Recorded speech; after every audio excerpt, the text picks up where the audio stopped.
Este verão, tenha sempre à mão o aliado para um verão em grande, com o guia Super Praias Expresso.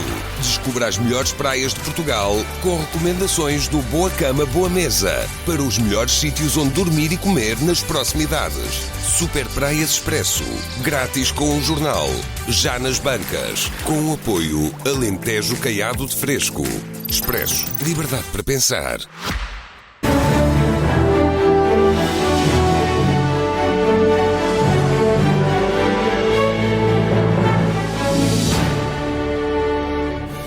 Boa noite, bem-vindos ao Expresso da Meia-Noite, um programa feito semanalmente em colaboração entre a SIC Notícias e o Semanário Expresso. Numa semana marcada por vários acontecimentos internacionais e nacionais, mas um que cruzou toda a semana e ameaça cruzar o fim de semana e ainda, provavelmente, a próxima semana. Estou a falar naturalmente dos exames nacionais, que este ano têm andado de tropeção em tropeção, até que hoje, finalmente, uma boa parte das notas já chegaram às escolas, agora em muitas ainda não foram fixadas. As escolas dizem que as notas ainda não chegaram, portanto, alunos já sabem que notas tiveram, outros vão saber provavelmente amanhã, outros se calhar só nos próximos dias, e até porque há algumas notas que foram classificadas como suspensas, no sentido em que ainda estão à espera de verificação. Tudo isto numa fase em que se devia caminhar, passo a redundância, para a segunda fase. Também vai haver pedidos de reapreciação e há também, naturalmente, o processo de candidatura à universidade, cujos calendários começam a chocar uns nos outros. É uma situação nova e é isso que vamos aqui tentar discutir neste Expresso da Meia-Noite, perceber o que é que correu mal, como é que isto ainda pode eventualmente correr menos mal e que lições há para tirar. E convidámos para este debate a Mariana Vieira da Silva, que é deputada do Partido Socialista e ex-ministra de Estado e da Presidência, a Ana Gabriela Cabilhas, que é deputada do PSD e é vice-coordenadora da Comissão de Educação e Ciência, o António Carlos Cortes, que é professor e ensaísta, e a Isabel Dantas, que é professora classificadora de Geografia. Portanto, também teve uma experiência direta neste processo.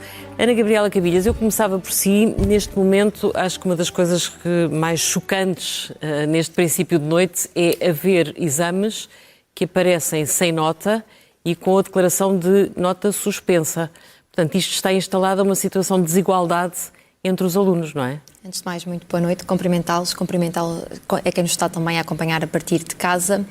E, de facto, a minha primeira palavra tem que ser, naturalmente, para os professores classificadores, também para os diretores de escola que estão, nesta altura, a fazer todos os esforços para que as notas possam chegar e podem chegar através de uma plataforma digital e, portanto, os alunos não têm que estar à espera da pauta afixada fisicamente na escola, mas também a todos os alunos, porque eu até há bem pouco tempo também estive a fazer provas e a candidatar-me ao ensino superior e, portanto, houve um dia, principalmente este dia, de alguma instabilidade, de incerteza sobre os prazos e, portanto, nós, quando estamos também em funções políticas, temos que saber reconhecer quando as coisas não correm tão bem quanto aquilo que desejávamos. E este dia já não era o dia original, não é?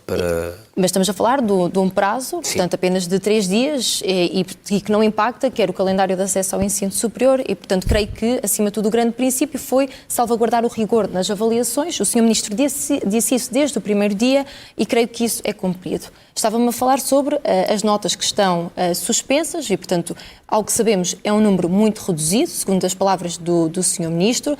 Naturalmente tem que haver por parte do EDU um esforço... situação muito desigual. Tem que haver por parte do EDU um esforço para que estes estudantes tenham acesso às suas notas e, portanto, nós temos o prazo de candidaturas ao ensino superior a começar na próxima semana e estendido até ao dia 6 de agosto e, portanto, quero acreditar que até essa data que estes alunos terão em pé de igualdade para a submissão ao ensino superior, mas temos que olhar também para todo o processo e, portanto, este novo modelo, portanto, esta correção digital, aquilo que vai trazer e, portanto, os alunos hoje conseguem aceder a toda a sua, e vão poder aceder a toda a sua prova, portanto, no formato digital, mais disponível precisamente para que se possa manter a fiabilidade e a credibilidade de todo este processo e também a própria transparência. Só, Ana Gabriela, como é que se explica que haja notas que têm a descrição de suspensas? Quer dizer, é porque houve falhas na correção daquele exame.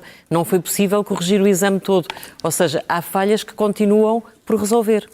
Tanto quanto sabemos, relativamente a essas provas, que eu volto a dizer que é um número muito reduzido, daquilo que foram as palavras do Sr. Ministro ainda há pouco, aquilo que disse é que essas provas não tinham chegado a tempo por parte das escolas ao EDU. E, portanto, esse é um dos constrangimentos. É verdade que este processo teve constrangimentos, teve erros e que foram sendo resolvidos ao longo deste processo. E nós sabemos que este é um ponto de partida, este é o ponto inicial de uma mudança, e eu quero aqui reiterar e acredito muito nesta mudança e nesta transformação que traz vantagens. Deixe-me só fazer uma pergunta. A Ana Gabriela é licenciada há poucos anos em nutricionismo, se não estou em erro, foi presidente da Federação Académica do Porto durante 3 mandatos, portanto conhece muito bem, é de todos nós o que fez que passou por este dia há menos tempo, o dia da fixação de notas. Eu passei como pai, mas o que eu lhe pergunto é, o ano passado, quando começou o processo, não foi agora, foi o ano passado, quando se fez em filosofia, foi o teste piloto e não correu especialmente bem, o que é uma coisa perfeitamente normal num processo de digitalização.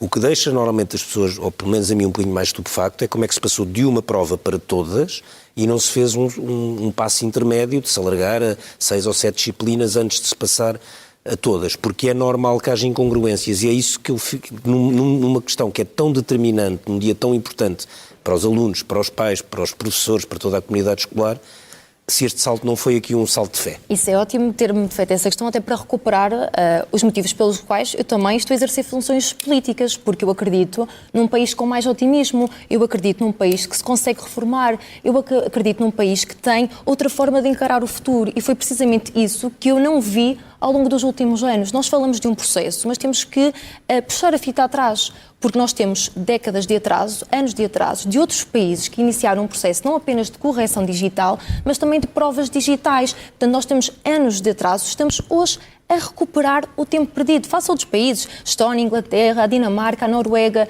e por isso nós encontramos um Estado que, do ponto de vista daquilo que é a sua infraestrutura digital, está muito pauperado. E aqui nós podemos olhar não apenas daquilo que é o ponto de vista das infraestruturas e dos equipamentos, e portanto é preciso preparar, no que diz respeito até para podermos avançar para outro tipo de provas, como as provas digitais, o Estado, porque nós sabemos muito bem que há uma sobrecarga, por exemplo, quando há uma submissão de várias provas ao mesmo tempo, pode haver falhas de rede, pode haver falhas do próprio sistema, mas também temos que olhar para o grau de preparação dos próprios estudantes. E nós sabemos hoje, a pandemia foi um ótimo exemplo disso, do ponto de vista negativo, de como há desigualdades no acesso ao próprio digital por parte dos estudantes. E por isso, este é o ponto de partida de um caminho que eu acredito que tem que ser feito. E, portanto, eu acredito num país que não penaliza quem tem coragem, quem tem ousadia, quem quer transformar. E infelizmente, durante demasiado tempo, não se pediu responsabilidades políticas em quem fez a gestão do imobilismo, quem fez a gestão corrente. Não é esse no país que eu acredito. Mas reconhece que a reforma correu mal, a forma como foi executada. Naturalmente que este é um processo de transformação que traz desafios. E nós temos que conseguir... Os políticos gostam muito de falar em desafios, nunca falam em problemas, não é? A retórica é interessante. Não, eu acabei de dizer... Não são desafios. É um fracasso. É um fracasso, e é um fracasso a vários títulos, porque este Governo desmantelou serviços do Ministério da Educação, a começar desde logo pela editora do Ministério da Educação. Falava eu com a Mariana, fica ali a Mãe Martins. É bonito ver os professores ali agachados à procura de centenas de provas, milhares de provas, e é extraordinário como este Governo, que desmantelou serviços, tinha a indicação dos professores de todas as escolas, todos os professores vos disseram que era preciso parar. E vocês não pararam, porque os senhores, a ideia que têm de progresso para o país, o Estado está depauperado do ponto de vista digital. Bem, o Estado está depauperado do ponto de vista digital e os senhores, com esta medida, ainda depauperaram mais. Mas o António Cortias é contra a digitalização, portanto é contra o próprio modelo, não é? Eu sou contra o modelo de provas digitais por vários motivos. Eu não sei que bibliografia se lê no Governo, mas aconselhava ardentemente a leitura deste livro, No Enxame, Reflexões sobre o Digital, do Byung-Chul Han, e do vosso ex-ministro da Educação, Roberto Carneiro, Fundamentos da Educação e da Aprendizagem, 21 ensaios para o século XXI. Mas António Carlos Cortes, Roberto Carneiro, é absolutamente contra e chama a atenção para os perigos da digitalização. Posso depois citar. António Carlos Cortes, deixe-me só fazer aqui porque o que falta muitas vezes nos políticos é que não estudam as matérias e fazem carreirismo político desde novos. Mas deixe-me só discutir, claro, uma questão. Atenção, o facto de se alterar uma orgânica do Ministério, eu podia estar aqui a noite inteira a falar de vários governos que alteraram orgânicas políticas de ministérios que alteraram mal. Que fundiram direções, que extinguiram direções, algumas correram bem, outras correram mal. Vários casos. Não é isso. Sobretudo mal. Não Os é. professores sabem disso. Vamos lá ver uma coisa. Pode-se alterar a estrutura no Ministério e não haver nenhum problema em provas. Isso pode, perfeitamente, porque há muitas alterações de estrutura. E a minha questão porque a questão é a digitalização do que estamos a falar, da correção de provas, não é em si uma coisa que aniquila o edifício da educação. Mas condiciona. Isso é um bocado absurdo, digo eu, se me permite a expressão. Não é absurdo, porque condiciona, como condicionam estes exames facilitistas de cruzinhas verdadeiros e falsos, onde o aluno não é convidado a escrever e a pensar seriamente. Nós hoje, à entrada da faculdade, sabemos perfeitamente que os alunos em Portugal, depois de 12 anos de escola, têm sérias dificuldades no discurso. Seja ele oral não ou é escrito. Por causa da avaliação destes testes. A avaliação é a classificação. A avaliação é ainda outra coisa. Estou a dizer, não é por causa deste digital é também. Porque isto convida, na verdade, a um modelo, a uma concepção de educação em que o professor fica um proletário, de facto, um tarefeiro de itens de correção, não vê a prova no seu todo, algo que é, a meu ver, e não só a meu ver, diz as ciências da semiologia, é um erro crasso, porque a reboque desta ideia de equidade e de rigor, nós vemos todos no país o rigor que aí está. Alunos que têm classificações suspensas, eu até pergunto como é que, se não houve homologação destas classificações suspensas, se isto é legal. Então, mas deixe-me só perguntar aqui. Deixe-me só responder porque foi uma interpelação. Não, mas eu já volto. Deixe-me só perguntar. Eu citei frases suas. Mas, António Carlos, deixe-me só uma desculpa. Serviços do Estado. E com esta concepção digital, a reboque, inclusivamente, da concepção de exames, que é hoje absolutamente facilitista, os professores, infelizmente, são condicionados com aulas infantis, que infantilizam alunos e à saída de 12 anos... Não a geração mais qualificada de sempre. Nem pensar, isso é um lugar comum para enganar pais e alunos, e a prova vai ser esta. Há notas impecáveis agora para calar os pais e os alunos. Isabel Dantas é professora de Geografia, foi também examinadora, classificadora, desculpa a expressão, desculpa o erro, neste processo. Achou, mais fácil não é a expressão correta, achou que funcionou, para si foi... não há um grande problema em fazer esta classificação digital? Ou seja, qual é a grande mudança que sentiu? Ricardo, deixa-me só dizer uma coisa. Neste momento, o que o António disse... Não estamos aqui a discutir o modelo em si dos exames como estão feitos. Não vimos. Não, está bem, mas não é isso. Mas se me permite, António, se permite também ouvir com atenção. Eu sei que é o seu argumento, tudo bem. Mas e também é o seu. Mas o meu tem fiabilidade. E o meu não tem? Não tem. Então, tudo bem. É assim a democracia, vivemos assim. É isso. O que acontece é, relativamente a este modelo, e eu venho aqui como defender a classificação digital. Sim, é isso que eu estava a perguntar. Ok. Mas quando este processo começou, os professores tiveram consciência nas escolas, os secretariados de exame, e que nós, quando tivemos acesso aos cadernos, e toda a gente falas muito dos cadernos, e é verdade, a maneira como os cadernos foram elaborados era meio caminho andado para que a digitalização corresse mal. Claro. E é verdade. Mas... E este processo correu mal no modo como a digitalização correu mal, e o Sr. Ministro já veio dizer isso e disse há pouco aqui na estação.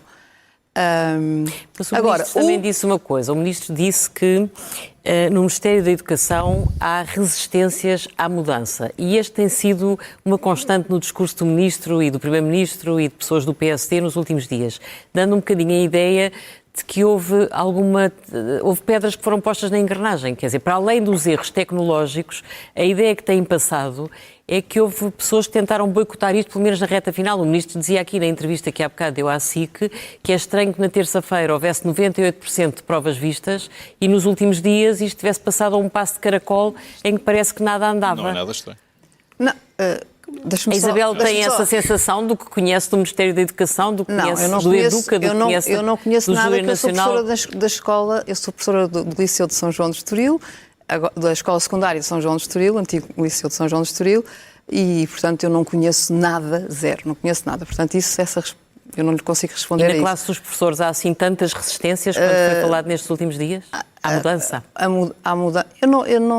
Eu quero dizer aqui uma coisa, que se não fossem os professores classificadores, e que trabalharam afincadamente e com uma resiliência extraordinária, e sempre dispostos a classificar todas as respostas de cada item que caíssem na plataforma, hoje não estariam algumas escolas com as pautas afixadas ou as notas no inovar como algumas escolas, como a escola de Carrascido, que o diretor já falou. Até tiveram de corrigir de madrugada. Mas a questão de não ver o teste inteiro, de ver só ver itens do teste...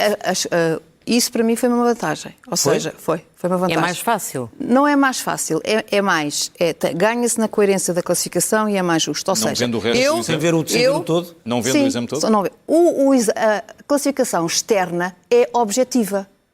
Porque o aluno, durante o ano inteiro, teve uma avaliação contínua com vários instrumentos de avaliação. Vários elementos, não foi só testes, foi trabalho de grupo, teve avaliação etc. Teve avaliação contínua. E aí o professor deu uma nota interna. Ele vai com a nota interna e depois tem a nota externa, onde faz uma média. Onde faz uma média e depois esse exame também serve para acesso ao ensino superior conforme os cursos que os alunos vão. Mas não é importante para o avaliador do exame também olhar para o todo das respostas? Não, porque nós temos que ser objetivos. Nós temos que ser objetivos. Nós temos que ser objetivos conforme os critérios específicos da disciplina. Porque eu não posso estar a corrigir. Eu, ano passado, tive 30 provas para corrigir. Mas foi objetiva, com certeza. Fui objetiva, claro que fui.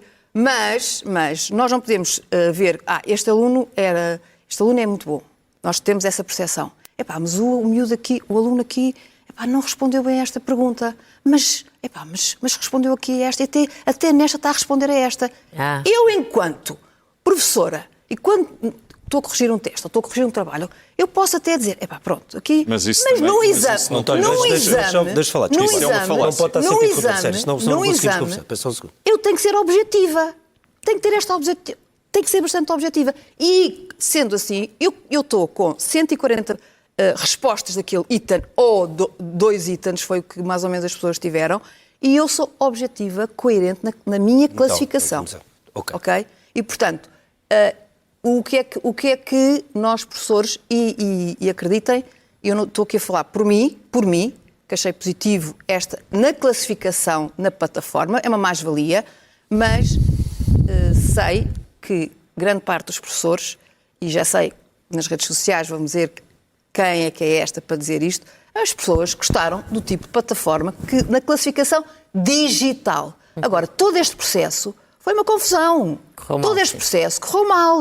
Atenção. E correu mal.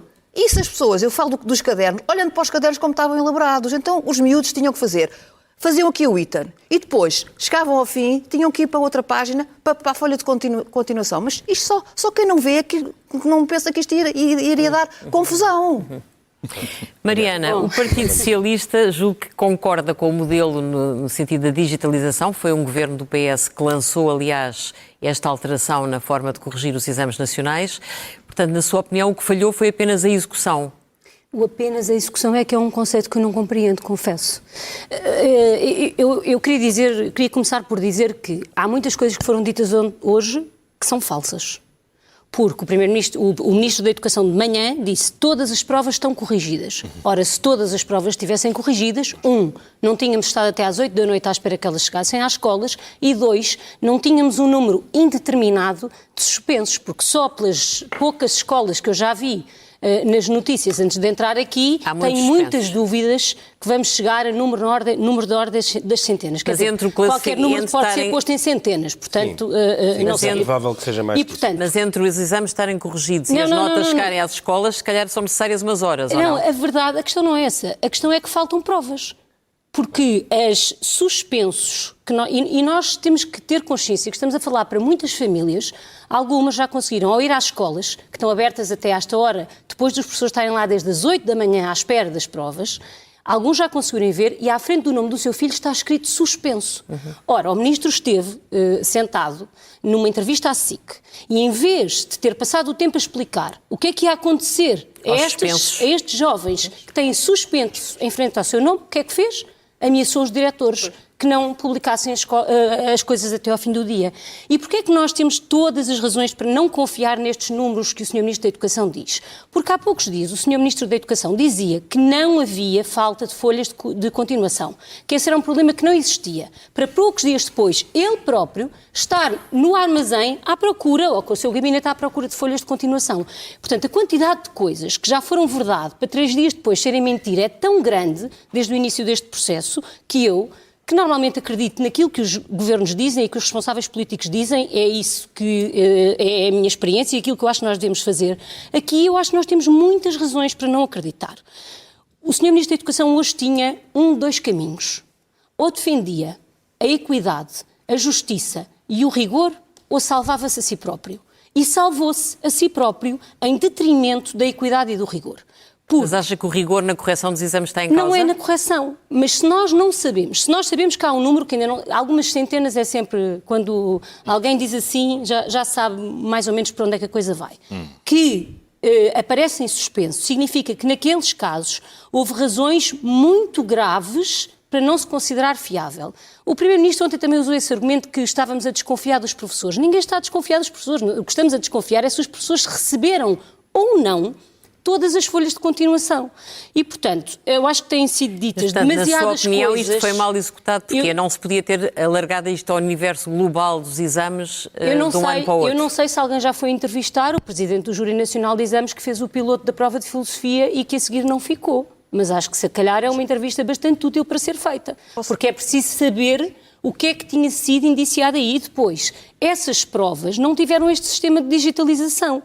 Portanto, o que se fez foi, do universo pequeno para o universo grande, centralizou-se a digitalização, sem cuidar dos meios para o fazer. Mas eu queria dizer uma coisa, os exames são elementos de avaliação, como aqui já foi dito, e podemos discuti-los, e eu acho uma discussão interessantíssima, e não sei se cabe nestes minutos, mas são instrumentos de seriação. Os exames do 12º ano o que fazem é ordenam os alunos. E estes, a quem aparece suspenso, ficaram sem saber em que posição estão e numa situação de injustiça e falta de equidade. Uma nota final. Mas Mariana, só uma pergunta. Atenção, os que estão em suspenso, é possível que segunda-feira já não estejam em suspenso. Mas segunda-feira é o dia limite que tinham para se inscrever na segunda fase. Está bem, mas eu só estou a fazer o controle. A tempo, se for segunda de manhã, por exemplo, a tempo ainda seriados poderem candidatar-se à segunda fase. O tempo de quem tem 3 dias e quem tem 3 horas não é o mesmo. Eu queria só terminar aqui eu não estou a dizer sobre a que é igual. organização do Ministério da Educação. Estou a dizer que parte do princípio não vão ficar em suspenso os dias todos. O Ricardo há pouco dizia que já se fizeram muitas reformas no Estado e elas não são nem boas nem más. Não são nem más. Há umas que correm muito mal. Sim, mas à partida não são nem boas nem más. Em vários governos. Mas eu gostava que alguém me identificasse uma instituição pública ou privada que tivesse mais de 171 mil trabalhadores, e eu só estou a falar dos professores, e mais de 5 mil e muitas sucursais, não é? Instituições, neste caso escolas, que podem ser secundárias ou outras, e decidisse fundir a organização dos recursos humanos e dos estabelecimentos numa só direção-geral. Digam-me uma empresa, e vocês têm experiência de direção, onde esta decisão fosse ser tomada. É que o diretor do Educa já era o diretor do IAV, só que pensava nos exames 7 dias por semana. Mariana, eu percebo isso. E agora pensa nos exames, no currículo, em todas as outras coisas. Nós não podemos... Eu não estou a dizer que foi por isso que isto correu mal. Era o que eu ia dizer. Não é por isso. É obrigatório. Eu posso ou não concordar com o modelo do Ministério, não. Mas isso não, em nenhum momento... O Sr. Ministro é que diz que como reformou é bom de certeza. Tendo em conta que aconteceu ao mesmo tempo este problema e uma mudança desta dimensão, e eu dei um exemplo, uma coisa pode estar ligada com a outra. Não, temos pelo menos a obrigação de saber se sim ou não. E de saber, porque eu conheço o Ministério da Educação, eu sei que as pessoas andavam com corredores com os seus computadores na Avenida 24 de Julho a mudar de edifício para edifício. Eu sei que alguns destes serviços esperaram meses pela sua reorganização para se distribuir competências. Mas a minha questão é, isso não tem necessariamente a ver com os exames. Não tem necessariamente, mas tendo em conta que isto mudou, que as orgânicas demoraram meses, não é bom perguntarmos-nos se sim ou não esta reorganização brutal nos serviços do Ministério da Educação... Então deixe perguntar isso à Ana Gabriela. Brutal, se não teve a ver. Acho que devíamos perguntar-nos, porque de facto, e volto com a minha pergunta, que empresa desta dimensão é que faria uma junção desta natureza? Não é reforma nenhuma, é Ana Gabriela, há uma coisa... Aliás, estava de responder desde logo à primeira interpelação. Deixe-me só perguntar-lhe uma coisa. Há uma coisa que o Ministro, de certa forma, não é dar razão ao que a Mariana estava a dizer, mas ele diz que tem que se fazer uma auditoria ao EDUCA, uma auditoria ao Júri Nacional de Exames. Portanto, de certa forma, ele reconhece que algo funcionou mal ali. Isso terá que ver com essa hiperdimensão e com esse excesso de independência que foi dado a esse organismo? Eu já lhe respondo, mas tenho mesmo que responder à interpelação que foi feita pelo professor António, porque estava a fazer recomendação de literatura, mas há coisas que não se aprendem dos livros. Desde logo... pois não, eu dou aulas há 25 anos, desde logo aprender a respeitar os diversos participantes num debate e não estar constantemente a interromper. E também respeitar a diversidade das opiniões. O senhor é professor, mas não quer dizer que a sua opinião seja transversal a todos os professores. Eu não queria deixar de dizer isto. Em segundo lugar, este governo, quando chegou ao Ministério, fez precisamente uma reorientação do objetivo que estava definido no PRR e fê-lo ouvindo os professores e ouvindo as escolas. E por isso é que fez a adaptação. Em vez de decidir os exames 100% digitais, foi possível adaptar para uma correção 100% digital. E por isso é que eu fico também surpreendida com alguns dos comentários do Partido Socialista, porque olham hoje para o processo e estão admirados da forma como o processo decorreu. E eu pergunto-me onde é que esteve também toda essa indignação durante tanto tempo é que estiveram a governar. Porque é que então não avançaram e empenharam todos os vossos esforços precisamente para que se avançasse, não só numa reestruturação do próprio Ministério da Educação, mas também uma necessária transformação digital nas escolas. Depois também em relação às preocupações do Partido Socialista sobre a equidade dos estudantes, para salvar o Sr. Ministro. Então, eu tenho que lhe devolver e perguntar onde é que estava essa preocupação quando tínhamos, há anos atrás, greves nas escolas, onde os alunos não tinham aulas, onde as suas avaliações eram diretamente impactadas. Onde é que estavam? E onde é que estavam? Acho mesmo que é comparável. E, portanto, onde é que estava essa indignação para salvar os ministros do Partido Socialista? Portanto, essa indignação não estava lá. Eu estou a falar por todos os estudantes, precisamente, que com greves viram o seu percurso educativo plenamente afetado. E essa indignação eu não via por parte dos senhores ministros do Partido Socialista. E, portanto, nós temos que apontar os erros aos processos. Mas também Ana, com os prazos completamente no limite, a segunda fase começa daqui a 3 ou 4 dias, as candidaturas à universidade. Portanto, com estes problemas ainda por resolver, é evidente que há alunos que ficam quase sem tempo para se candidatar à universidade. Os prazos são exatamente os mesmos. Foram mantidos em anos anteriores. E, portanto, não vamos estar a fazer generalizações e a querer boicotar todo o processo. Quando estamos... Não. O processo boicotou-se a si próprio. Não, sabe que a postura do Sr. Professor... A postura do Sr. Professor, da mesma forma, olhe, por exemplo, a FENPROF, que desde o início que está contra esta reforma do Ministério da Educação, já lá atrás previam que o processo ia ser catastrófico. Naturalmente que numa mudança desta transformação e que tem impactos, haverá quem esteja a favor, haverá quem esteja contra. O Sr. Ministro, enquanto continuar a sentir o apoio das escolas e dos diretores, sabe qual é o caminho que tem que seguir. Sobre as auditorias, a auditoria é muito importante para conhecermos todo o processo e onde é que existiram falhas, porque é isso que nos vai permitir ter um processo otimizado, não só a tempo da segunda fase, mas acima de tudo para os próximos anos, porque eu acredito que é aqui o caminho que deve seguir. Mas admite que se chega à conclusão de que, de facto, aquela direção-geral é excessivamente robusta para ser gerível? Eu acho que, acima de tudo, e não queria perder o fio condutor, porque em relação à auditoria, até porque, e já vou à sua pergunta, mas porque, face às declarações do Sr. Ministro que veio dizer esta semana e fazer um apelo aos professores classificadores para se juntarem às provas, a informação certamente que o Sr. Ministro tinha para fazer aquelas declarações, presumo eu, é de que não haviam professores disponíveis. E depois o que é que vínhamos sabendo? Que haviam professores disponíveis. E, portanto, claramente é preciso perceber o que é que se passou aqui. Porque é que haviam professores disponíveis para corrigir as provas já no final deste processo e, afinal, não estavam a ser convocados. É isto que eu espero que a auditoria permita perceber. Portanto, vocês suspeitam que houve quem tentasse boicotar o processo? Eu não vou fazer esse tipo de suposições. Eu quero uma avaliação rigorosa de todo o processo ao longo de todo o processo. É a ideologia do vigiar e punir do início. Não, é assumir responsabilidades.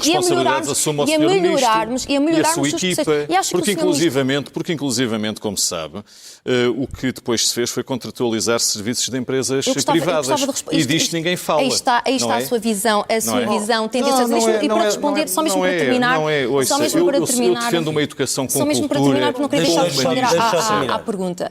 O Ministério da Educação é um ministério gigante e que tinha centenas de sistemas que não comunicavam entre si, centenas de processos redundantes e que tinham falhas. O que o Sr. Ministro fez foi organizar a casa e já agora colocar os professores onde eles são precisos efetivamente, que é dar aulas. Portanto, o Sr. Ministro fez esta reforma e nós sabemos que há muitos que estão contra a reforma. Agora, isso não o demove, porque ele tem, de facto, tal como uma empresa, tem que olhar para a máquina que tem que gerir e tem que otimizar processos. E, portanto, a prova... Mariana, a pergunta que eu fiz foi se me encontrasse uma empresa desta dimensão que eu fizesse. Certamente, der um exemplo. Certamente para otimizar processos, que foi aquilo que os senhores nunca fizeram. Se aliás, der um exemplo de algo desta dimensão que seja fundido, eu fico feliz. Mariana, a prova de que os serviços precisavam mesmo de ser reestruturados é que o Partido Socialista, enquanto governou, nem sequer sabia o número de professores que faltavam aos alunos. Gabriela, lamento, faltam 2 anos e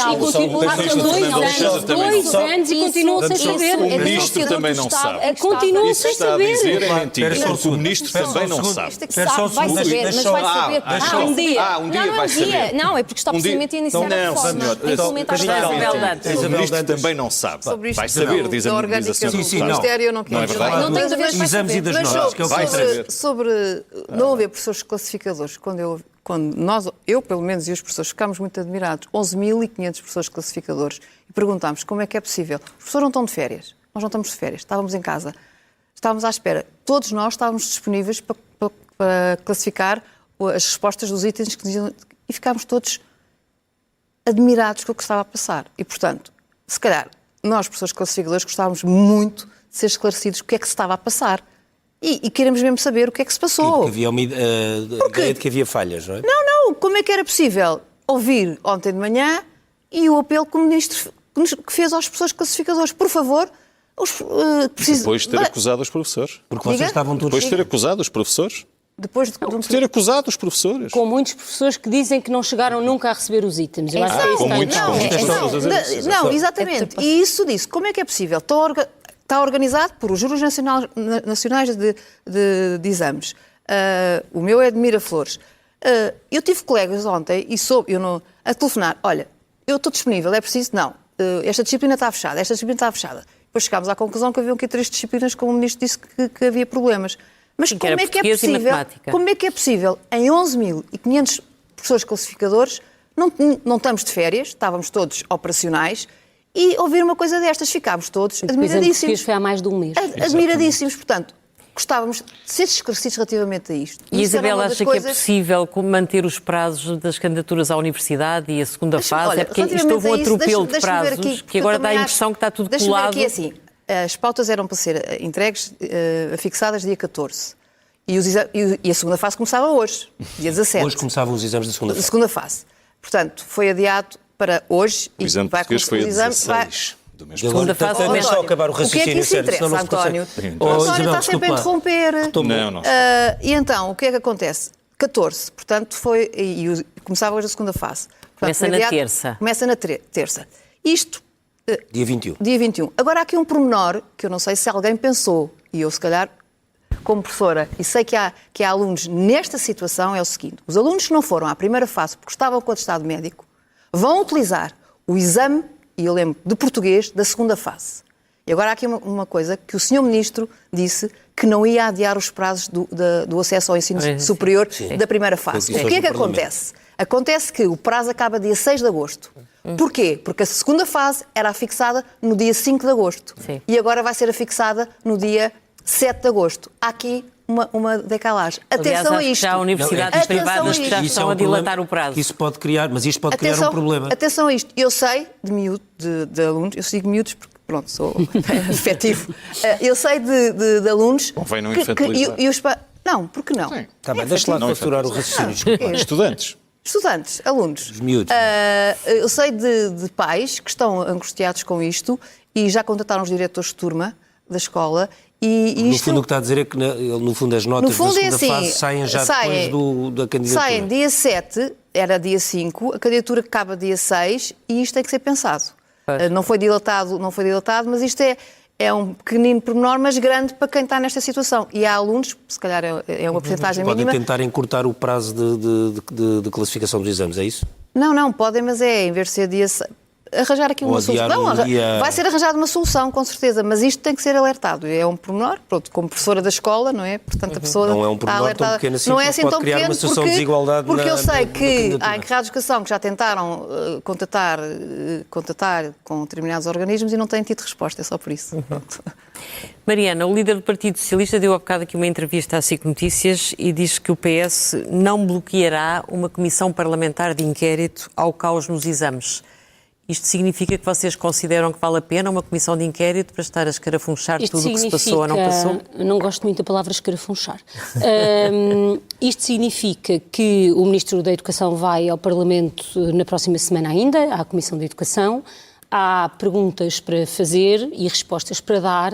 Julgo que há outras entidades que podem ser chamadas. O Parlamento interrompe os seus trabalhos, mas tem inúmeras formas de funcionar nestes períodos de paragem e parece-me que devem ser esgotadas as formas normais. Nós não podemos, cada vez que temos um problema, achar que a única solução para esse problema é uma comissão de inquérito. Dito isto, e neste momento decorre uma outra comissão de inquérito sobre o INEM, tem sido muito difícil obter informação por parte dos serviços públicos sobre alguns dados e nas comissões de inquérito não há absolutamente nenhuma alternativa a dar esta informação. Choca-me muito pensar que sejam centenas, alguns milhares de alunos, eu volto a dizer, porque eu acho que a expressão também não foi bem escolhida, as palavras contam, que é a palavra suspenso à frente do nome de um aluno, sem ninguém ter ideia nenhuma do que é que vai acontecer, porque é que isso está, se é porque a prova não foi encontrada, se é porque faltam folhas de continuação, qual é a razão de ser e o que é que vai ser feito para não chegarmos a segunda-feira e esses alunos, ao contrário dos outros, já só terem poucas horas para se poderem inscrever na segunda fase, já só terem muito menos horas para poder fazer um requerimento de reapreciação de prova. E nós temos, enfim, caído um bocadinho na ratoeira da ideia de que o que interessava era hoje publicar as notas. Mas o que é que acontece se, por exemplo, multiplicarmos por 10 o número de alunos que habitualmente pedem reapreciação? Quem é que as vai corrigir? Como é que vamos montar esse sistema a tempo? Com base em quê é que e com quem, porque as reapreciações de prova exigem muito dos professores, não apenas na sua correção, mas também ao assinarem esse pedido de reapreciação, ao reconhecerem os problemas que ali estão identificados. E, portanto, este é só o primeiro dos dias onde nós já sabemos que há problemas nas provas. Isso é um bom e aquilo que eu gostava mesmo era que o Ministro da Educação, e eu volto a dizer isto porque verdadeiramente não compreendo, como é que perante tudo isto a escolha que o Ministro Fernando Alexandre fez foi vir aqui à SIC dizer aos diretores que ia perguntar a todos porque é que não tinham publicado as notas hoje, sendo que quando eu entrei aqui para este estúdio ainda havia muitas escolas que não tinham sequer recebido, fora o trabalho de retirar o anonimato, publicar as pautas, vem um fecheiro ENES, vem um fecheiro, é digital. Muitas. Ou seja, mesmo que não seja fixada, pode ser transferida para o aluno. Muitas escolas, antes de eu entrar aqui, tinham fecheiros que não estavam a ser possíveis de ser abertos, porque vinham e já não havia ninguém a atender. Eu sei, só que quando estamos a trabalhar no limite, não é por acaso que o calendário original tem 2 dias entre o fim da correção e a publicação das notas. Sim. E por isso é normal que quando a correção das notas ontem às 10 da noite ainda estavam a ser a pedir ajuda a professores classificadores, é normal que agora haja problemas. A questão é que o Ministro, tal como o Primeiro-Ministro foi para o Parlamento só falar do Partido Socialista, o Ministro veio para aqui fazer ameaças, em vez de, olhando para a Câmara, dizer às famílias o que é que se espera para os próximos dias. Perguntar, António Carlos Cortes considera que era importante alargar estes prazos, dilatar o prazo de candidaturas às universidades até a segunda fase dos exames? Eu julgo que sim, quer dizer... E os professores estariam disponíveis para prescindir das suas férias? Ora, pronto, toquei num problema interessante. Os professores que foram, no fundo, instrumentalizados neste processo, que inclusivamente disponibilizaram-se para corrigir as provas, vários itens, mesmo de madrugada, não é? Depois de terem sido atacados pelo Ministro, depois de terem sido alvo de suspeições, não é? Bom, só falta isso. Tem agradecido imenso aos professores. A posteriori. Sim, claro. A posteriori. Primeiro atacou. E agora, como se não bastasse, também sacudiu a água do capote para o Júri Nacional de Exames. Mas, sim, só falta isso. Portanto, despendermos das nossas férias em nome do rigor e da exigência de um processo que eu acho que está à vista de todos. Quer dizer, não estaríamos aqui se isto tivesse corrido bem, não é? Não, isso não teve.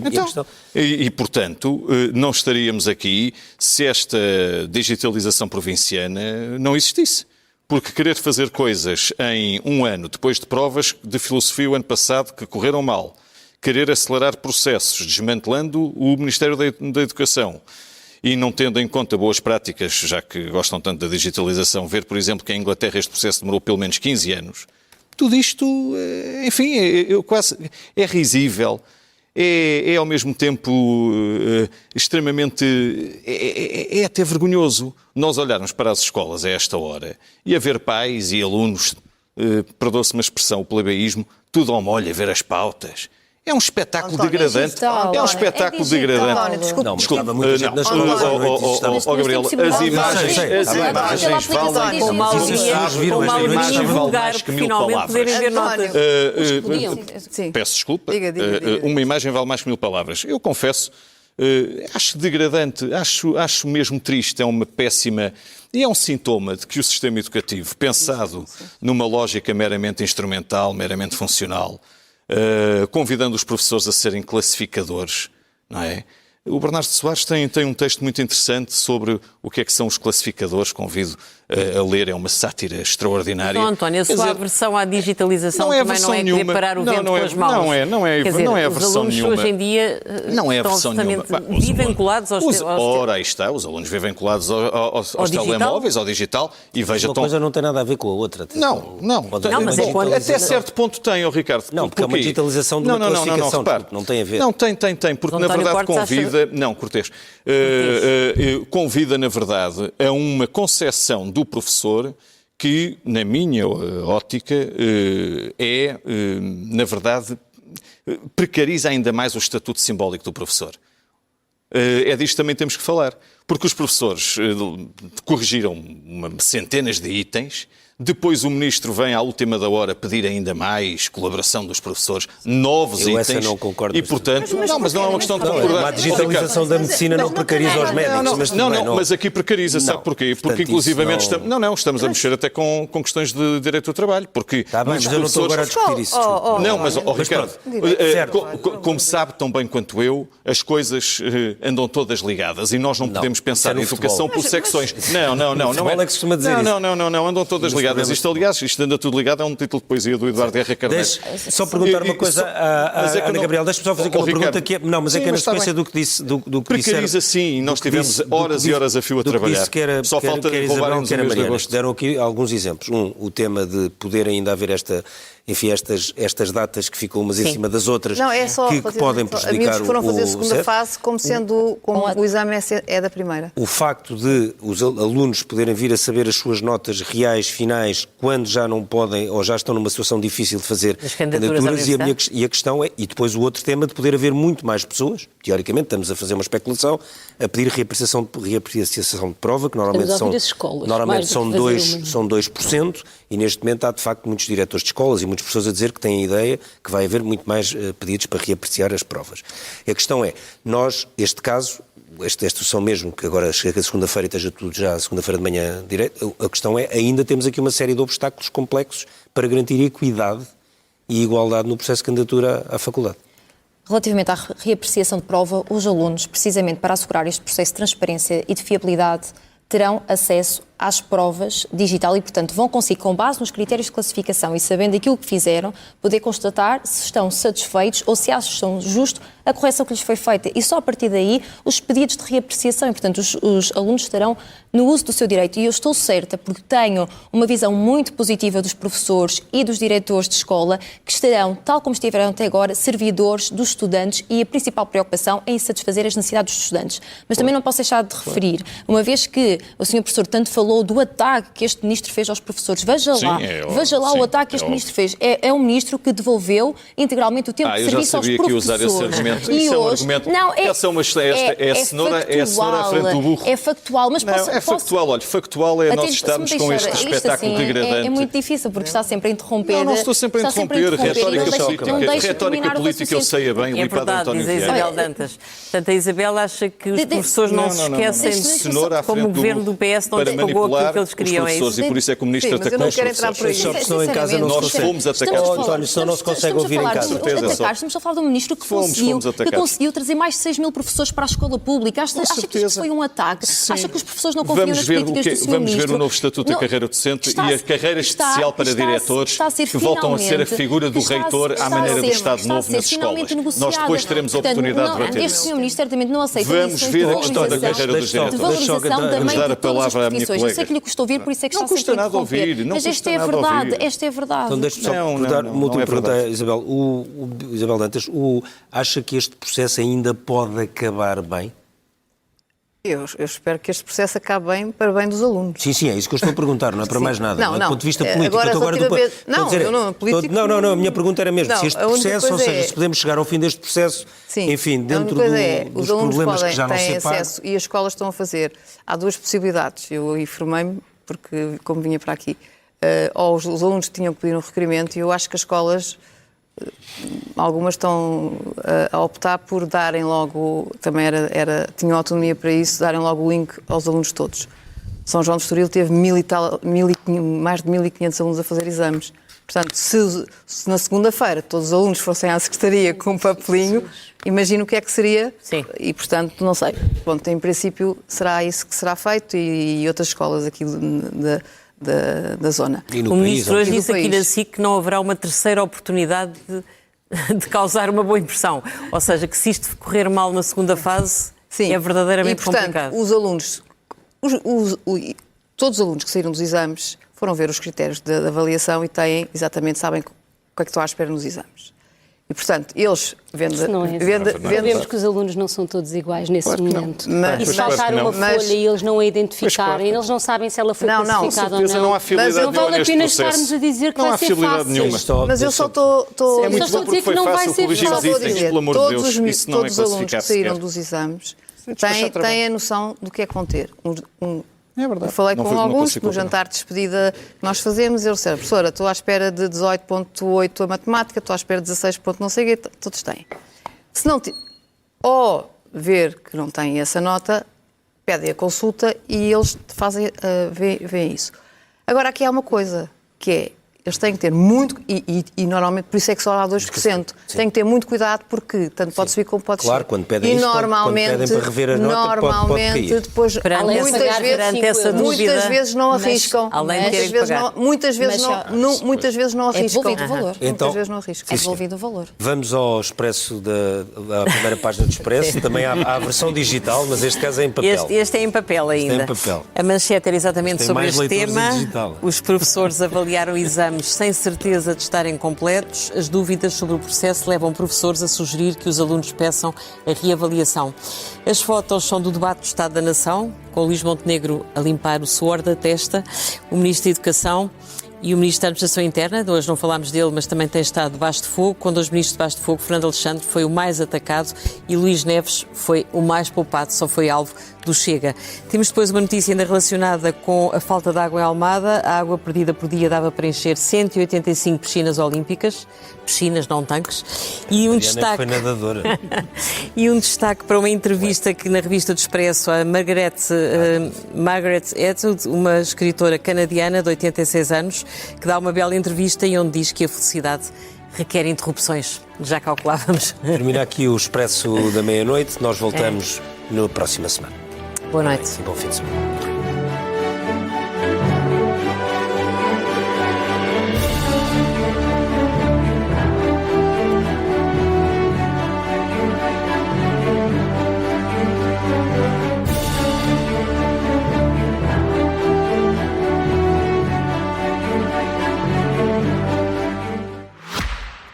Neste verão, tenha sempre à mão o aliado para um verão em grande, com o guia Super Praias Expresso. Descubra as melhores praias de Portugal com recomendações do Boa Cama, Boa Mesa para os melhores sítios onde dormir e comer nas proximidades. Super Praias Expresso, grátis com um jornal, já nas bancas, com o apoio Alentejo Caiado de Fresco. Expresso, liberdade para pensar.